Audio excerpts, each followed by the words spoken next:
Salut à tous et bienvenue dans ce tout nouvel épisode de notre podcast.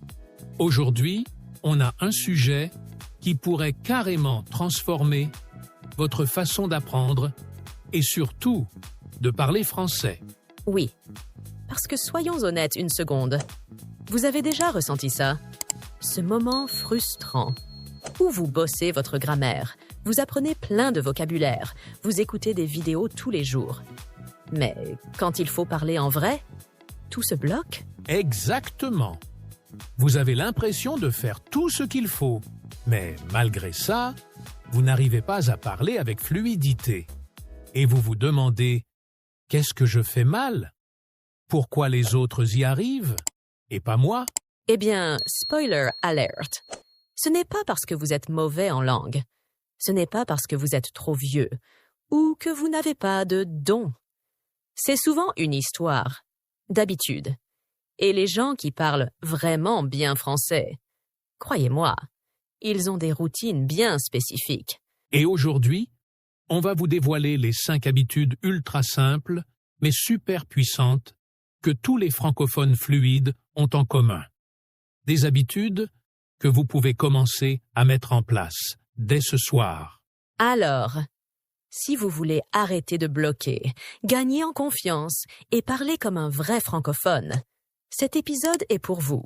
Prenez un café, installez-vous confortablement et préparez-vous à voir votre apprentissage du français sous un nouvel angle. C'est parti!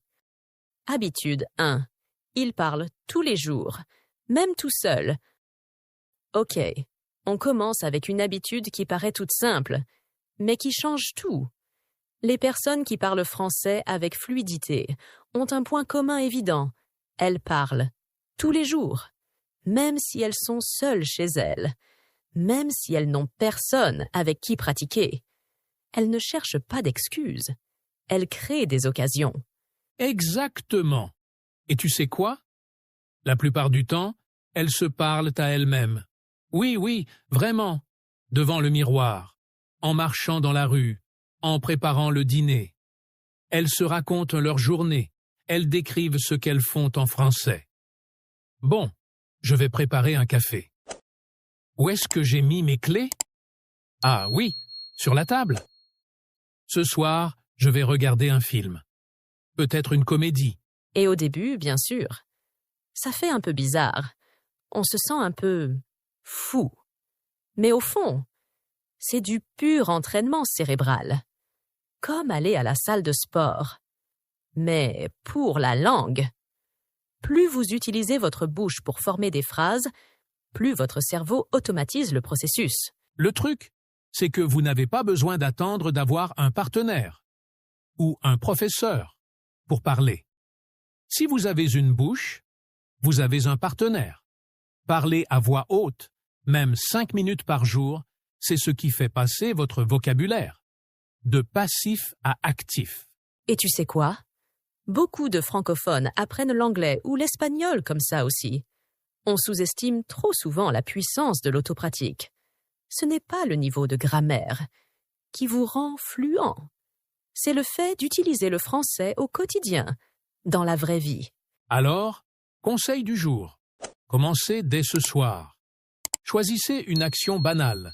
Faire la vaisselle, vous brosser les dents, et décrivez-la en français.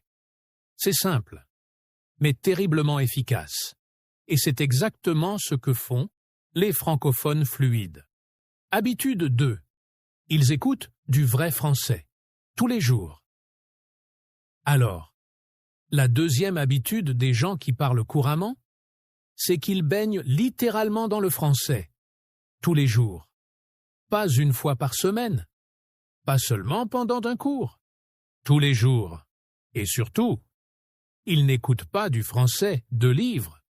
Non, ils écoutent du vrai français, celui que les Français utilisent entre eux, dans la vraie vie.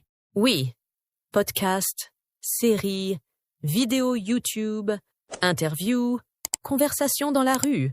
Tout est bon à prendre. Et l'astuce, c'est qu'ils n'attendent pas de tout comprendre pour écouter. Ils mettent leurs écouteurs pendant qu'ils font la vaisselle, pendant qu'ils marchent, même en s'endormant. Ce qui compte, c'est de s'habituer au son, au rythme, aux intonations du français naturel. Et tu sais quoi? C'est comme un enfant qui apprend sa langue maternelle. Il ne comprend pas tout au début, mais il écoute encore et petit à petit, le cerveau enregistre des modèles. Par exemple, « du coup, je suis resté chez moi ». Et au bout d'un moment, tu sais que « du coup », c'est une façon courante de relier les idées. Exactement. Et c'est là la différence entre le français des manuels et le français vivant. Dans les livres, on vous donne « Aujourd'hui, nous allons apprendre le futur simple ». Mais dans une vraie conversation, vous entendez « Ce week-end » ? Oh, je vais probablement voir des potes. C'est fluide, c'est naturel. Et c'est ça qu'il faut écouter. Et ce qui est génial, c'est que même si vous comprenez que 20%, ce n'est pas grave. Votre oreille s'habitue. Vous commencez à reconnaître des mots, puis des phrases, puis des expressions, sans même faire d'efforts conscients. C'est la magie de l'immersion passive. Donc, notre conseil, remplacez 10 minutes de scroll TikTok par 10 minutes de podcast en français. Ou écoutez une vidéo pendant que vous cuisinez. Faites du français, un bruit de fond quotidien, et votre cerveau fera le reste. Habitude 3. Il note et réutilise les phrases utiles. Une habitude que je vois systématiquement chez les apprenants qui progressent vite, c'est qu'ils n'écoutent pas passivement. Ils sont actifs. Dès qu'ils entendent une phrase naturelle, une expression sympa ou un mot qu'ils trouvent pratique, hop, ils la notent. Sur leur téléphone, dans un carnet, peu importe. Mais ils construisent leur propre boîte à outils du français. Et ce qui fait la différence, c'est qu'ils réutilisent ces phrases. Ils ne se contentent pas de les lire et de les oublier. Ils les testent dans des conversations, à l'oral ou à l'écrit. Par exemple, au lieu d'apprendre le mot « fatigué », ils retiennent la phrase « Je suis crevé aujourd'hui ». Ou au lieu de « aller au cinéma », ils notent « Ça te dit qu'on aille au ciné ?» Et là, c'est du français vivant, du français que vous pouvez recycler tel quel. Oui, parce que ce sont des phrases toutes prêtes que les natifs utilisent tout le temps. Et franchement, c'est plus efficace que de mémoriser des listes comme « aller, manger, dormir ».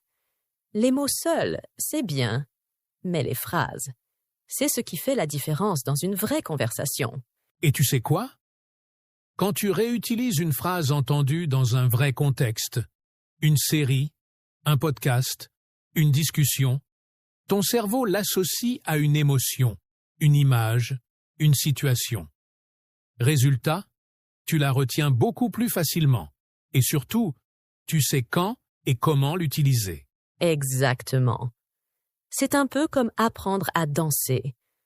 Tu peux mémoriser les pas, mais tant que tu ne danses pas en musique, tu ne progresses pas. Avec le français, c'est pareil. Tu entends une belle phrase.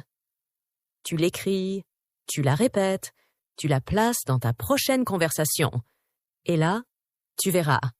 Tu progresses à vue d'œil. Donc, petit défi pour vous aujourd'hui. Notez 3 phrases que vous entendez dans ce podcast et essayez de les utiliser dans la semaine. Pas besoin d'être parfait. Ce qui compte, c'est de pratiquer. Habitude 4. Il ne cherche pas la perfection. Ah, celle-là, elle change tout. Si vous retenez une seule chose aujourd'hui, c'est bien ça. Les gens qui parlent couramment ne cherchent pas à être parfaits. Ils cherchent à être compris. Et franchement, c'est ça, le vrai objectif d'une langue, non? Communiquer. Oui, ceux qui progressent vite, ce sont ceux qui osent. Même s'ils font des fautes, ils ouvrent la bouche, ils essaient, ils se lancent. Ils n'attendent pas d'avoir la phrase parfaite dans leur tête. Parce que, soyons honnêtes, cette phrase parfaite n'arrive jamais. Et pendant que vous la cherchez, le moment passe. Tu sais, moi j'ai déjà entendu des apprenants dire des choses comme « Je suis allé dans le marché ». Techniquement, c'est pas parfait. On dirait plutôt Au marché. Mais est-ce que je l'ai compris? Oui. Est-ce que je vais le corriger? Non. Je vais juste répondre normalement. Et peut-être même avec un petit sourire d'encouragement. Et ça, c'est super important. Les Français ne s'attendent pas à ce que vous parliez comme Victor Hugo. Ce qu'ils remarquent, c'est votre effort. Le fait que vous osez, que vous essayez, que vous vous exprimez. Et en plus vous parlez, plus votre cerveau s'adapte. Il corrige naturellement les fautes avec le temps, surtout si vous êtes exposé au bon français à l'oral. Donc, faites des erreurs. Souriez. Continuez. C'est ça qui crée la fluidité. Exactement. La perfection, c'est un piège. La pratique, c'est la liberté. Donc, à partir d'aujourd'hui, remplacez dans votre tête « Je veux parler parfaitement » par « Je veux être compris », progresser et prendre du plaisir à parler. Et vous verrez, dès que vous lâchez la pression, tout devient plus fluide, plus naturel. C'est comme enlever un frein dans votre tête. Habitude 5. Il s'amuse avec le français. Celle-ci, franchement, c'est peut-être la plus belle habitude. Ceux qui arrivent vraiment à parler couramment le français ne voient pas ça comme une corvée ou un exercice scolaire. Non, ils s'amusent. Ils jouent avec les mots, ils testent des expressions, ils rigolent quand ils disent une bêtise. Ils prennent du plaisir à parler, même si ce n'est pas parfait. Et c'est ça qui change tout. Quand apprendre devient un jeu, votre cerveau s'ouvre. Vous devenez curieux. Vous avez envie de découvrir des mots rigolos, des expressions bizarres, des jeux de mots français qui vous font sourire, même si vous ne les comprenez pas à 100% tout de suite. Par exemple, ils vont entendre quelqu'un dire « il a un poil dans la main ». Et au lieu de paniquer, ils vont chercher, rigoler, se dire « mais qu'est-ce que c'est que ça ?» Et bim, ils découvrent que ça veut dire « il est paresseux ». Et maintenant, ils ne l'oublieront jamais. Exactement. Et ils ne prennent pas leurs erreurs comme des échecs. Ils les prennent comme des anecdotes. Ils disent un mot de travers et ils rigolent. Ils essayent un accent bizarre, juste pour s'amuser. Ils chantent des chansons françaises sous la douche, même s'ils ne comprennent pas toutes les paroles. Et ce qui est magique, c'est que tout ça, c'est de la pratique. Sans pression, sans stress. Et tu sais, c'est souvent ce qui manque aux apprenants. Ce côté fun, détendu. Beaucoup pensent qu'ils doivent être sérieux, concentrés tout le temps, alors qu'en fait, le plaisir est le moteur le plus puissant pour apprendre une langue. Donc si vous avez l'impression de stagner, peut-être que vous avez juste besoin de vous amuser un peu plus. Trouvez un podcast qui vous fait rire, une série que vous adorez, chantez du Stromae à tue-tête.